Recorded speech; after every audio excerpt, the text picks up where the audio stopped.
नमस्कार दोस्तों, स्वागत है आप सभी का कृष्णा एकेडमी के यूट्यूब चैनल पे। मेरा नाम है कृष्णा मिश्रा। दोस्तों, आज के इस वीडियो में हम लोग सामान्य अध्ययन के 50 महत्वपूर्ण प्रश्नों का क्या करेंगे, टेस्ट लेंगे। ठीक है, इसको टेस्ट कर लीजिए या रिवीजन कर लीजिए। ये जो पेपर है यह वीडियो 2018 यानी जो वीडियो 2018 में जो पेपर हुआ था उसी का ये पेपर है, सेकेंड शिफ्ट का। तो इसमें हम लोग देखेंगे किस तरीके से क्वेश्चन आया हुआ है और किस तरीके से आपको आने वाले एग्जाम के लिए तैयारी करना है। ठीक है, और किस किस सब्जेक्ट पे ज्यादा ध्यान देना है। ठीक है, आने वाली जो वैकेंसी है दोस्तों, आरओ एआरओ की है, उसके बाद से बीओ की वैकेंसी, अगर आपने बीएड किया तो बीओ की वैकेंसी आने वाली है, सुपर टेट की वैकेंसी आने वाली है, केबीएस की वैकेंसी आने वाली है, यानी बहुत सारी वैकेंसी आने वाली है। और आने वाली वैकेंसियों में आपका जनरल स्टडी यानी कि मतलब सामान्य अध्ययन के वेटेज बहुत ज्यादा है। जैसे आरओ एआरओ में अगर आपने सिंपल ग्रेजुएशन किया है तो आप बस आरओ का फॉर्म भर सकते हैं, यानी समीक्षा अधिकारी का फॉर्म भर सकते हैं। एआरओ में आपका ओ लेवल मांगता है, लेकिन समीक्षा अधिकारी में आपका ओ लेवल नहीं मांगता, और उसमें जीएस की अच्छी खासी भूमिका है। और ये जो वीडियो एग्जाम है इसमें भी अच्छा खासा जीएस पूछा जाता है। 50 प्रश्न पूछे गए, जिसमें ज्यादातर क्वेश्चन आपसे यूपी स्पेशल से पूछा गया है और हिस्ट्री, ज्योग्राफी और पॉलिटी से क्वेश्चन पूछा गया है। तो चलिए देखते हैं। पहला हमारा क्वेश्चन है, ये पहला ही क्वेश्चन आपको दे दिया है कंप्यूटर से, और पूछा गया है कैलिस्टो एमटी, एरियल और सेंचुरी विभिन्न प्रकार के हैं। ये क्या है? तो यह एक फॉन्ट है। ठीक, और फॉन्ट में क्या होता है? तो फॉन्ट में आपका जितनी भी चीजें होती हैं, जैसे कि वर्ड, अक्षर, संख्याओं और प्रतीकों का एक पूरा सेट इसमें होता है। हमारा अगला प्रश्न है कि इनमें से कौन सा इंटरनेट तक पहुंच प्रदान करता है? तो इंटरनेट तक पहुंच कौन प्रदान करता है? तो आईएसपी करता है। कौन करता है दोस्तों? तो आईएसपी करता है। इसका फुल फॉर्म क्या होता है? तो इसका फुल फॉर्म होता है इंटरनेट सेवा प्रदाता, यानी कि इंटरनेट सर्विस प्रोवाइडर। और यह एक कंपनी है और यही आपको इंटरनेट तक पहुंच प्रदान करती है। हमारा अगला प्रश्न है कि इनमें से कौन सा समूह एमएस एक्सेल के इंसर्ट टैब में मौजूद नहीं है? रेखांकन, अनुच्छेद, लिंक या प्रतीक। तो एमएस एक्सेल के इंसर्ट टैब में कौन मौजूद नहीं होता? तो अनुच्छेद यानी कि पैराग्राफ आपका मौजूद नहीं होता, इसलिए बी ऑप्शन हमारा सही हो जाएगा।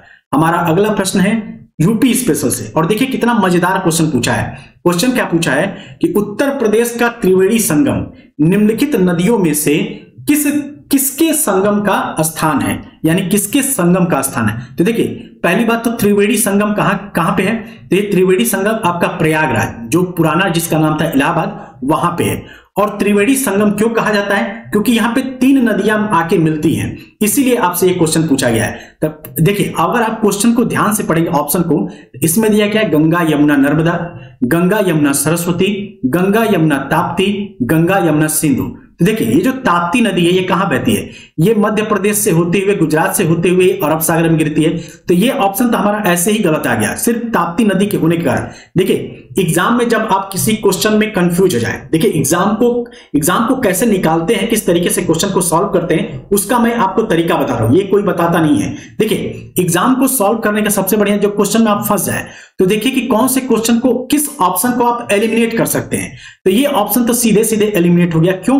क्योंकि ताप्ती आपको पता होगा कि ये मध्य प्रदेश से निकलती है, और मध्य प्रदेश और आपका गुजरात होते हुए, सूरत के होते हुए अरब सागर में ये गिर जाती है। उसी तरीके से सिंधु नदी आपका हिमालय की नदी है, और यह जम्मू कश्मीर होते हुए पाकिस्तान की ओर चली जाती है, और ये भी अरब सागर में गिरती है। इसलिए ये दोनों ऑप्शन तो हो ही नहीं सकते, ये दोनों ऑप्शन एलिमिनेट हो गए।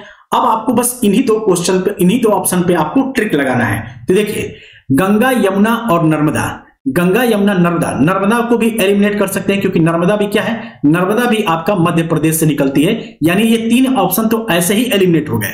तो बचा कौन? आपका गंगा यमुना सरस्वती।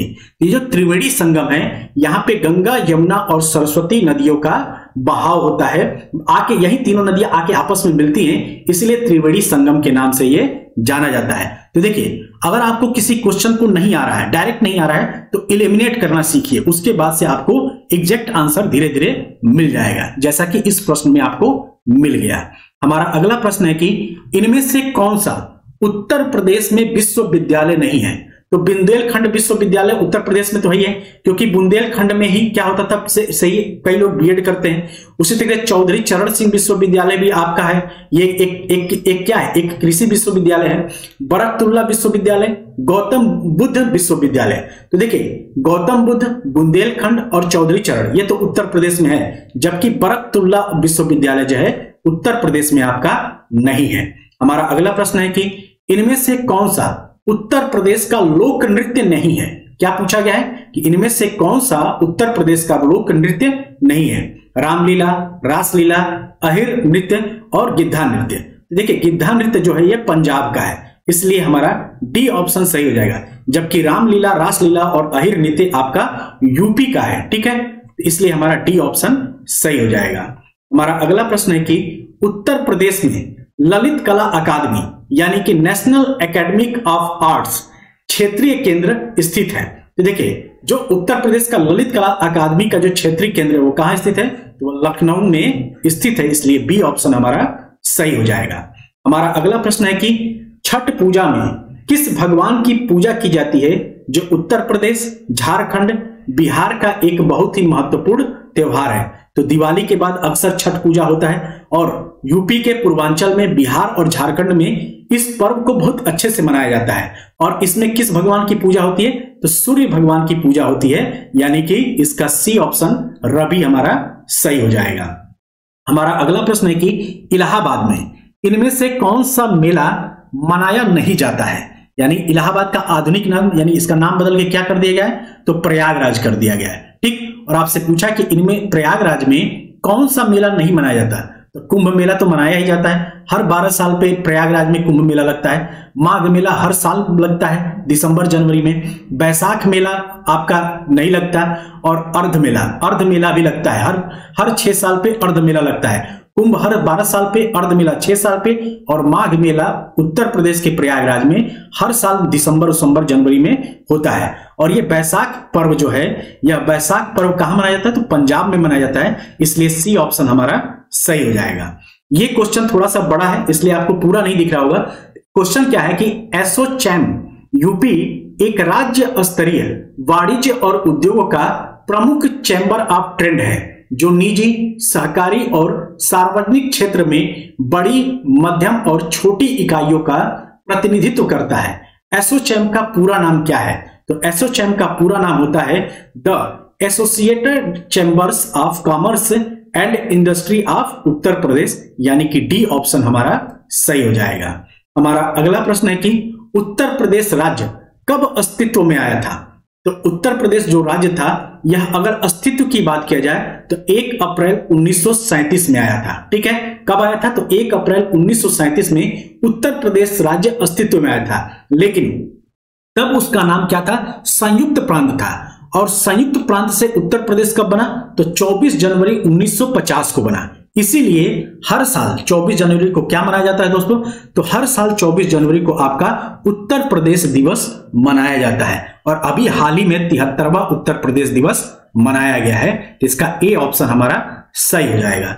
हमारा अगला प्रश्न कह रहा है जनसंख्या 2011 के अनुसार उत्तर प्रदेश की जनसंख्या क्या है, यानी कि जनगणना 2011 के अनुसार उत्तर प्रदेश की जनसंख्या कितनी है, तो उत्तर प्रदेश की जनसंख्या 19,95,81,477 है, यानी कि बी ऑप्शन हमारा सही हो जाएगा।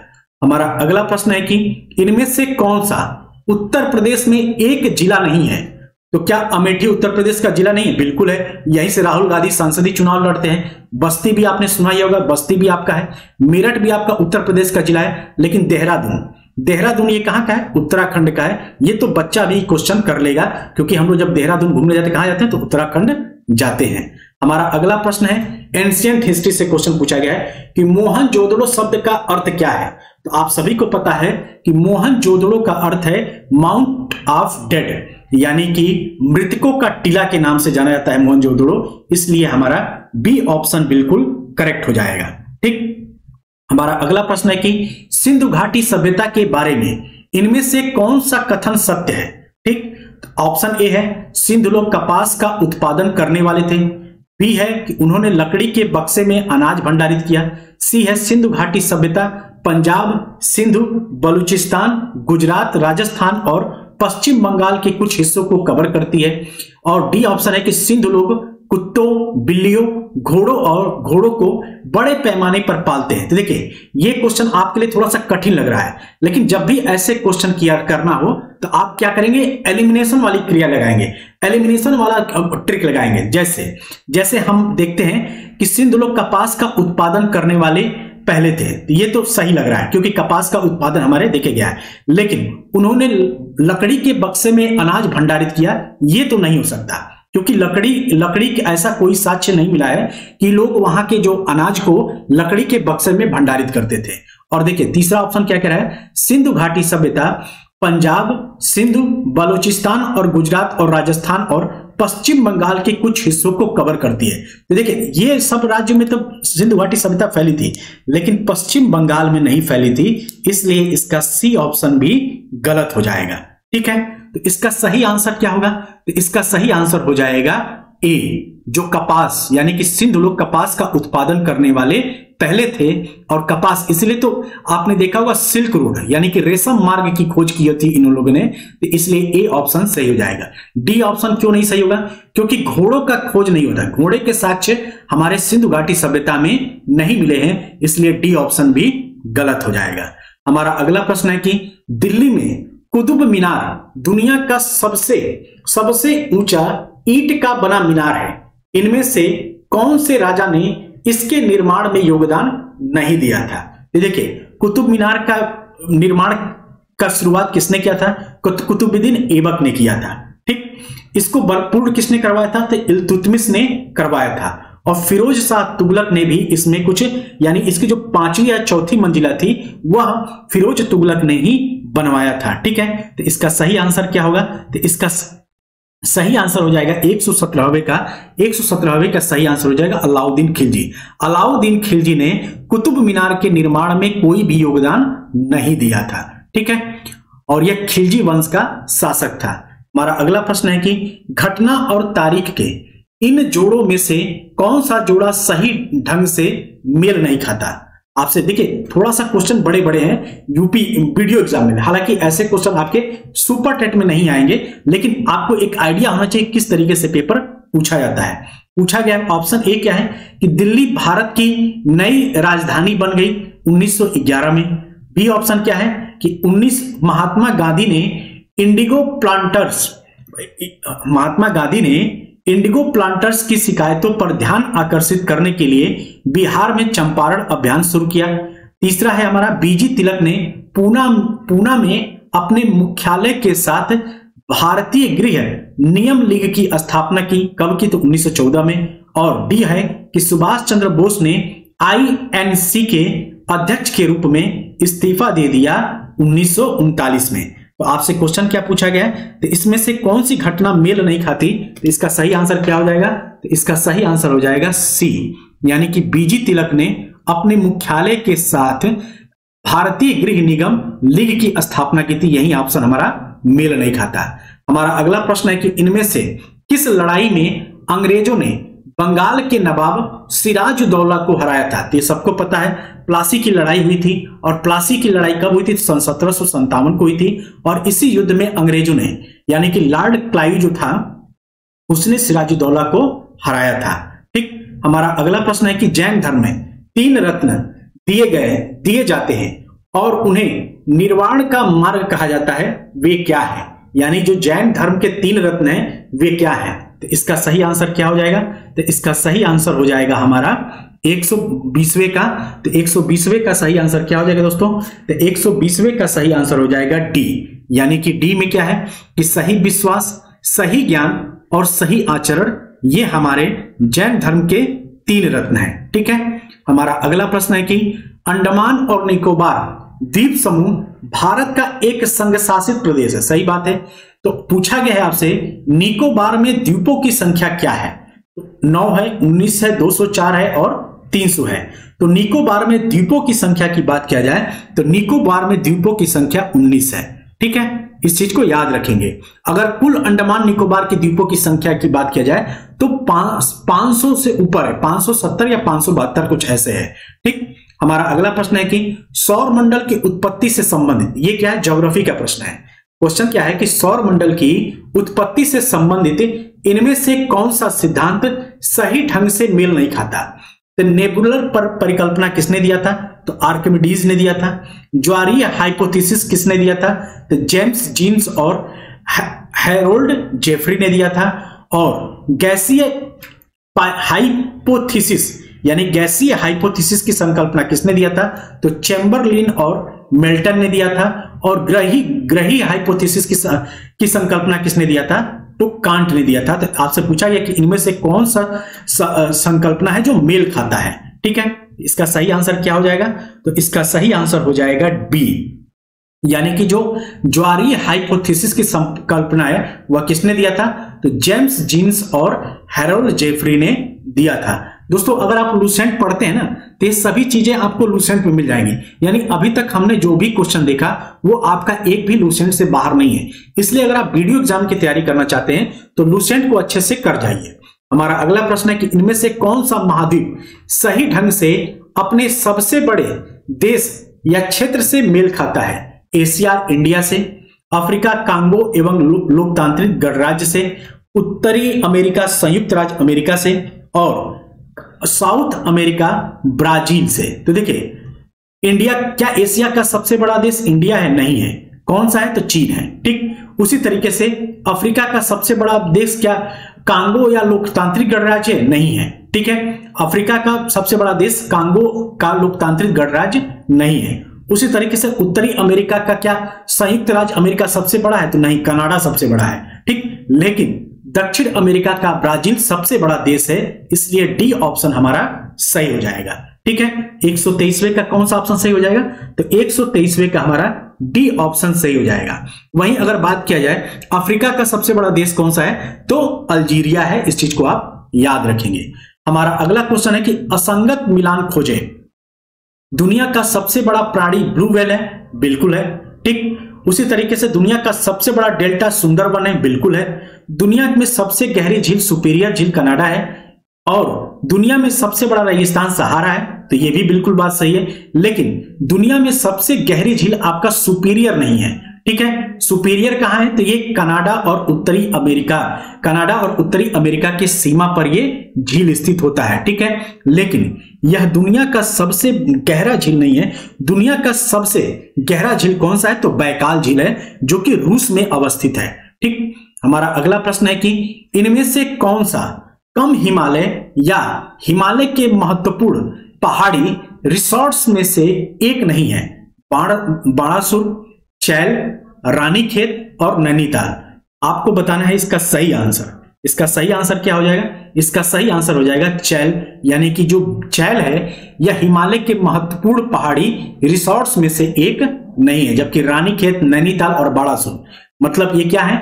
ये सभी आपके इंपॉर्टेंट रिसोर्ट्स है जहां पे लोग जाते हैं और घूमते हैं। ठीक, हमारा अगला प्रश्न है कि इस नदी की कुल लंबाई 2900 किलोमीटर। देखिए कैसे क्वेश्चन पूछा है, पैराग्राफ की तरीके से क्वेश्चन दिया हुआ है। इस नदी की कुल लंबाई 2900 किमी है।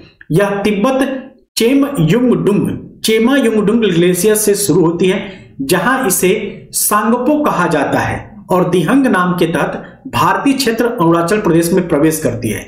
इसकी महत्वपूर्ण सहायक उपनगरीय सुबनसिरी, कामेग, धनसिरी, मानस और तिस्ता है। इस नदी का नाम क्या है? इस नदी का नाम है ब्रह्मपुत्र। ठीक है, ब्रह्मपुत्र नदी है जो दिहंग से होते हुए उत्तर प्रदेश के अरुणाचल प्रदेश के दिहंग से ये प्रवेश करती है, और वहां पे उसे दिहंग नाम से जाना जाता है। और इनकी ये सब नदियां क्या हैं? सहायक नदियां, इसलिए सी ऑप्शन हमारा सही हो जाएगा। हमारा अगला प्रश्न है कि भारतीय मानक मेरिडियन 5 राज्यों के मध्य से गुजरता है। इनमें से कौन सा राज्य 5 में से नहीं है? तो क्या आंध्र प्रदेश से गुजरता है, उड़ीसा से गुजरता है, बिहार से गुजरता है या छत्तीसगढ़ से? तो देखिए बिहार से नहीं गुजरता, बाकी इन तीनों राज्यों से गुजरता है। ठीक है, आंध्र प्रदेश से भी गुजरता है, उड़ीसा से भी गुजरता है और छत्तीसगढ़ से गुजरता है, जबकि बिहार से ये नहीं गुजरता। इसलिए 127वें का सही आंसर क्या हो जाएगा? तो इसका सही आंसर हो जाएगा सी। ठीक है, हमारा अगला प्रश्न है कि संविधान द्वारा विचार की गई लोकसभा की अधिकतम संख्या क्या है? तो देखिए वर्तमान में अगर बात किया जाए तो लोकसभा की अधिकतम संख्या कितनी है, तो 552 है। लेकिन एक संविधान संशोधन हुआ था, 104वां संविधान संशोधन, जिसमें भारतीय वर्ग के सदस्यों के मनोनयन के प्रावधान को हटा दिया गया था। जिसका मनोनयन कौन करता था, तो राष्ट्रपति करता था, और उन 2 लोगों का मनोनयन को हटा दिया गया था। लेकिन अभी तक ये लागू नहीं हुआ है, इसलिए अभी भी वर्तमान में लोकसभा सदस्यों की संख्या कितनी है, तो 50 ही है। हमारा अगला प्रश्न है कि भारत के संविधान के किस संशोधन अधिनियम ने पंचायती राज्य को एक संवैधानिक निकाय बनाया है। देखिए दोस्तों, हमने आपको अभी एक इंडियन पॉलिटी में अनुसूची पूरा कंप्लीट करवाया था, उसी में मैंने आपको बताया था कि 73वें संविधान संशोधन अधिनियम 1992 के द्वारा 11वीं अनुसूची जोड़ी गई है, 11वीं अनुसूची जोड़ी गई है, और उसी के अंतर्गत पंचायती राज्य का प्रावधान किया गया है। इसलिए ए ऑप्शन हमारा सही हो जाएगा। देखिए, तो जो चीजें आपको पढ़ाई जा रही है ना दोस्तों, जो यहाँ पे वीडियो आपको मिल रहा है, वहां से डायरेक्ट क्वेश्चन बनता है, इसलिए एक एक वीडियो आपके लिए बहुत इंपॉर्टेंट है, ठीक है। और एक एक क्वेश्चन से ही सिलेक्शन हो जाता है, और एक एक क्वेश्चन से ही लोग कई सालों का इंतजार करना पड़ जाता है। हमारा अगला प्रश्न है कि इनमें से कौन सा भारत में पंचायती राज्य की 3 स्तरीय प्रणाली में से एक स्तर नहीं है? ग्राम पंचायत, पंचायत समिति, जिला परिषद या नगर परिषद। इसका सही आंसर क्या हो जाएगा, तो इसका सही आंसर हो जाएगा डी, नगर परिषद। नगर परिषद जो है यह पंचायती राज्य की 3 स्तरीय प्रणाली में से एक स्तर नहीं है, जबकि ग्राम पंचायत, पंचायत समिति और जिला परिषद ये तीनों पंचायती राज्य की 3 स्तरीय प्रणाली है। हमारा अगला प्रश्न है कि इनमें से कौन सा भारतीय संविधान की एक महत्वपूर्ण विशेषता नहीं है? यह एक लिखित संविधान है, बिल्कुल है, और यह दुनिया का सबसे बड़ा लिखित संविधान है। उसी तरीके से हमारा दूसरा ऑप्शन है कि यह अनुमेय है, यानी कि इसे संशोधित किया जा सकता है, लेकिन यह अनम्य भी है, यानी कुछ भाग के रूप में यानी इसकी मूल संरचना में संशोधन नहीं किया जा सकता। बिल्कुल सही बात है, ठीक। हमारा अगला है कि यह एकल है क्योंकि केंद्र में अधिक शक्ति है, लेकिन यह संघीय भी है क्योंकि क्योंकि शक्ति जो है केंद्र और राज्य के बीच विभाजित है। यह भी सही है, लेकिन डी ऑप्शन क्या कह रहा है, इसे राज्य के राज्यपाल यानी सांसदों और विधायकों के परामर्श से संशोधित किया जाता है। तो राज्य के राज्यपाल द्वारा इसे संशोधित नहीं किया जा सकता, इसलिए इसका डी ऑप्शन हमारा गलत हो जाएगा, यानी कि डी ऑप्शन हमारा इसका राइट आंसर होगा। हमारा अगला प्रश्न है कि इनमें से कौन सा कारक नहीं है, इनमें से कौन सा कारक नहीं है जो भारतीय संविधान के निर्माण में योगदान देता है? औद्योगिक क्रांति, ब्रिटेन में संसदीय लोकतंत्र, रूस में समाजवादी और अमेरिका में अधिकारों का विधेयक। तो इसमें कौन सा कारक है जो संविधान निर्माण में योगदान देता है? तो योगदान देने के लिए इनमें से कौन सा कारक नहीं है जो संविधान के निर्माण में योगदान देता है? तो इसका सही आंसर क्या हो जाएगा दोस्तों? तो इसका सही आंसर हो जाएगा ए, यानी औद्योगिक क्रांति जो है यह संविधान के निर्माण में कोई योगदान नहीं देता, ठीक। हमारा अगला प्रश्न है कि ब्रिटिश शासन के आगमन से पहले भारत की स्वतंत्र अर्थव्यवस्था थी, उस समय निम्नलिखित में से कौन सा प्रमुख व्यवसाय नहीं था? क्या कृषि व्यवसाय नहीं था? तो बिल्कुल था। हस्तशिल्प था, निर्माण भी था, लेकिन पर्यटन जो था यह क्या था? टूरिज्म जो था यह उस समय ब्रिटिश शासन के आगमन से पहले यानी मुगलों के शासनकाल में टूरिज्म एक क्या था? व्यवसाय नहीं था, यानी डी ऑप्शन हमारा सही हो जाएगा, ठीक। हमारा अगला प्रश्न है कि 1991 की नई आर्थिक नीति के परिचय के साथ भारतीय अर्थव्यवस्था ने इसके अलावा निम्नलिखित सभी के माध्यम से मौजूदा आर्थिक समस्याओं को संबोधित किया है? औद्योगिकरण से, वैश्वीकरण से, निजीकरण से या उदारीकरण से। ये जो क्वेश्चन है ये किसका है? तो ये क्वेश्चन आपका है इकोनॉमी का, ठीक है। और आपसे क्वेश्चन पूछा गया है तो इसका सही आंसर क्या हो जाएगा? तो इसका सही आंसर हो जाएगा औद्योगिकरण से। हमारा अगला प्रश्न है कि कुछ भारतीय अर्थशास्त्री ब्रिटिश शासन के दौरान भारत की राष्ट्रीय आय का मूल्यांकन करने का प्रयास करते हैं। निम्नलिखित में से कौन अर्थशास्त्री इसमें नहीं है? ठीक है, तो दादा भाई नौरोजी ने भी किया था, वीके आर बी राव ने किया था, आर देसाई ने किया था, या प्रशांत चंद्र महालनोबिस ने किया था। तो देखिए ये तीन लोग तो सम्मिलित है, लेकिन प्रशांत चंद्र महालनोबिस नहीं थे, यानी कि इसका सही आंसर डी हो जाएगा। हमारा अगला प्रश्न है कि इनमें से कौन सा बैंक और उनकी टैगलाइन के बीच एक असंगत मिलान है। तो आपसे बैंक का नाम दिया है और उसकी टैगलाइन दिया है, Bharatiya state bank, a bank to every Indian, Punjab national bank, बढ़ती का नाम जिंदगी, Kotak Mahindra bank, let's make money simple और Dena bank, trusted family bank. तो इसमें से कौन सा असंगत है? तो देखिए इसमें अगर असंगत की बात किया जाए तो इसका बी ऑप्शन जो है असंगत है, क्योंकि पंजाब नेशनल बैंक का बढ़ती का नाम जिंदगी नहीं है। पंजाब नेशनल बैंक का क्या है? तो the name you can bank upon. इसका जो टैगलाइन है पंजाब नेशनल बैंक का वो क्या है? तो the name you can bank upon. ठीक। हमारा अगला प्रश्न है कि गांधी जी के सर्वोदय के आदर्श ने बताया कि एक आदर्श गांव को कुछ शर्तों को पूरा करना होगा, इनमें से क्या शर्त नहीं है? जाति व्यवस्था को समाप्त किया जाना चाहिए। ऑप्शन ए है भाईचारे की भावना विकसित करने के लिए पूजा का स्थान एक दूसरे के बगल में बनाया जाना चाहिए। तीसरा है कि इसमें धर्मशाला और एक छोटा डिस्पेंसरी होना चाहिए। चौथा है यह भोजन और कपड़ों के मामलों में आत्मनिर्भर होना चाहिए। तो इसमें से कौन सा एक शर्त जो है यह फॉलो नहीं करता? तो बी, यानी भाईचारे की भावना विकसित करने के लिए पूजा के स्थान पर दूसरे को बगल में, मतलब दूसरे को बगल में बनाया जाना चाहिए, यानी कि बी ऑप्शन हमारा गलत हो जाएगा। ठीक। हमारा अगला प्रश्न है कि 21वां राष्ट्रमंडल खेल 2018 का आदर्श वाक्य क्या था?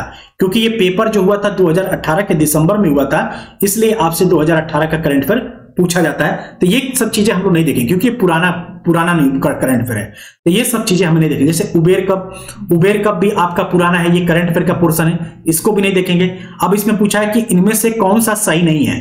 तो सिम्बेक्स एक्सरसाइज, मतलब जो पैसेज एक्सरसाइज है, क्या भारत और इंडोनेशिया के बीच एक सैन्य अभ्यास है? इसका ये क्या है? बिल्कुल सही है कि पैसेज जो एक्सरसाइज होता है यह इंडोनेशिया और भारत के बीच होता है। उसी तरीके से है समन्वित पेट्रोल भारत और पाकिस्तान के बीच एक वार्षिक अभ्यास है, तो यही अभ्यास गलत है, बाकी सब सही है। इंद्र जो होता है ये किसके किसके बीच होता है? तो भारत और रूस के बीच होता है। ठीक। मालाबार भी सही है आपका, भारत, जापान और संयुक्त राज्य अमेरिका का है। अब इसमें ऑस्ट्रेलिया भी जुट गया है। हमारा अगला प्रश्न है कि नीचे कुछ महत्वपूर्ण घटनाएं एवं तिथियां हैं, इन्हें 2018 में मनाया गया था, इनमें से कौन सा सही है? राष्ट्रीय योग दिवस 21 जून को मनाया जाता है, सही है। ठीक है। विश्व स्वास्थ्य दिवस, क्या विश्व स्वास्थ्य दिवस आपका 7 अप्रैल को मनाया जाता है? तो बिल्कुल सही है। पृथ्वी दिवस 22 अप्रैल को मनाया जाता है, लेकिन अंतर्राष्ट्रीय जैव विविधता दिवस 1 मई को नहीं मनाया जाता है। अंतर्राष्ट्रीय जैव विविधता दिवस 22 मई को मनाया जाता है, इसलिए दिवस से भी क्वेश्चन आपसे पूछा गया है। और देखिए ये फिर मार्च 2018 का न्यूज है, तो करंट अफेयर के क्वेश्चन हम लोग नहीं देखेंगे। ठीक। करंट अफेयर में क्या है कि हम उतना पुराना करंट अफेयर तो अब हम देखेंगे नहीं, तो इसको हम लोग स्किप करते हैं। हमारा अगला प्रश्न है कि कृषि उत्पाद बेचने के लिए एक नया मंच भारत सरकार द्वारा शुरू किया गया है, इस नए मंच को क्या नाम दिया गया है? तो देखिए इस नए मंच को नाम क्या दिया गया था? तो इस नए मंच का क्या नाम था दोस्तों? तो ये भी आपका, देखिए ये भी आपका क्या क्वेश्चन है? करंट अफेयर का ही क्वेश्चन है, लेकिन कि उस समय इस मंच का नाम दिया गया था ई-राकम। ठीक है, ई-राकम नाम दिया गया था। देखिए ये भी आपका करंट अफेयर का भी क्वेश्चन है, तो इसलिए हम लोग इसको भी हम लोग नहीं देखेंगे। ठीक।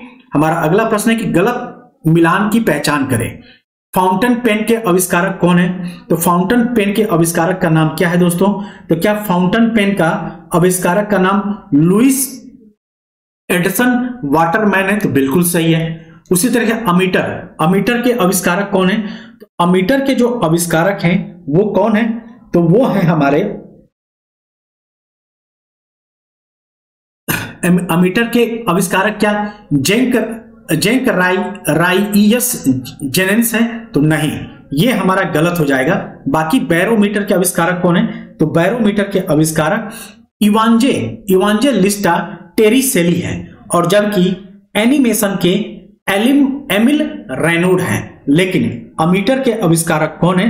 तो अमीटर का आविष्कारक, एक मिनट मुझे याद नहीं आ रहा है अमीटर के आविष्कारक कौन है, नहीं तो मैं आपको बता देता। चलिए जैसे ही याद आएगा मैं आपको बता दूंगा, ठीक, या जैसे ही याद आ जाएगा उसको मैं आपको बता दूंगा। तो इसके लिए हम लोग आगे बढ़ते हैं। हमारा अगला प्रश्न है क्या, सही मिलान की पहचान करें। माइक्रोवेव ओवन का आविष्कार किसने किया था? पर्सी स्पेंसर ने किया था, ठीक। उसी तरीके से ट्रांसफर का आविष्कार क्या पियरे वर्नियर ने किया था? बैटरी का आविष्कार क्या विलियम स्टेनली ने किया था? या वर्नियर कैलिपर का आविष्कार किसने? एलेसेंड्रो वेल्टा ने किया था?